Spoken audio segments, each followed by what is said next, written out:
கொடுத்து இஸ்லாமிய சொந்தங்களுக்கு அதிகப்படுத்திருக்கக்கூடிய ஸ்காலர்ஷிப்ல இருந்து, குறிப்பாக ஹஜ் புனித யாத்திரைக்கு நாம அதிகப்படுத்திருக்கக்கூடிய கோட்டா சிஸ்டத்திலிருந்து பேசிக்கிட்டே போலாங்க. அதற்குள் நான் போக விரும்பவில்லை. ஆனால் இன்று மோடி அவர்களாக இருக்கட்டும், நம்முடைய மூத்த தலைவராக இருக்கட்டும், நம்மை பொறுத்தவரை எல்லா மதத்தையும் சமமாக பார்க்கக்கூடிய கட்சி பாரதிய ஜனதா கட்சி.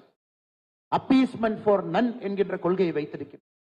அதாவது எந்த ஒரு கட்சி, எந்த ஒரு மதத்தையும் கூட அப்பீஸ் செய்துதான் இந்திய அரசியலே ஒரு கட்சி ஆட்சி நடத்த வேண்டும் என்பதை பாரதிய ஜனதா கட்சி இன்று முறியடித்திருக்கிறது. இது நிறைய கட்சிகளுக்கு புதிது. இத்தனை காலமாக ரிலீஜியஸ் அப்பீஸ்மென்ட் என்றால் செக்குலர் என்று நினைக்கின்றார்கள். ஆனால் பாரதிய ஜனதா கட்சியை பொறுத்தவரை அனைத்து மதத்தையும் சமமாக பார்க்கக்கூடிய ஒரு கட்சி. இந்த ஆண்டு கிறிஸ்துமஸ் விழாவில் பார்த்தோம், நம்முடைய பாரத பிரதமர் நரேந்திர மோடி அவர்கள் நம்முடைய கிறிஸ்துவ சொந்தங்களை தன்னுடைய சொந்த இல்லத்திற்கு அழைத்து கிறிஸ்துமஸ் விழா கொண்டாடினார். இந்த காட்சி இந்தியா முழுவதுமே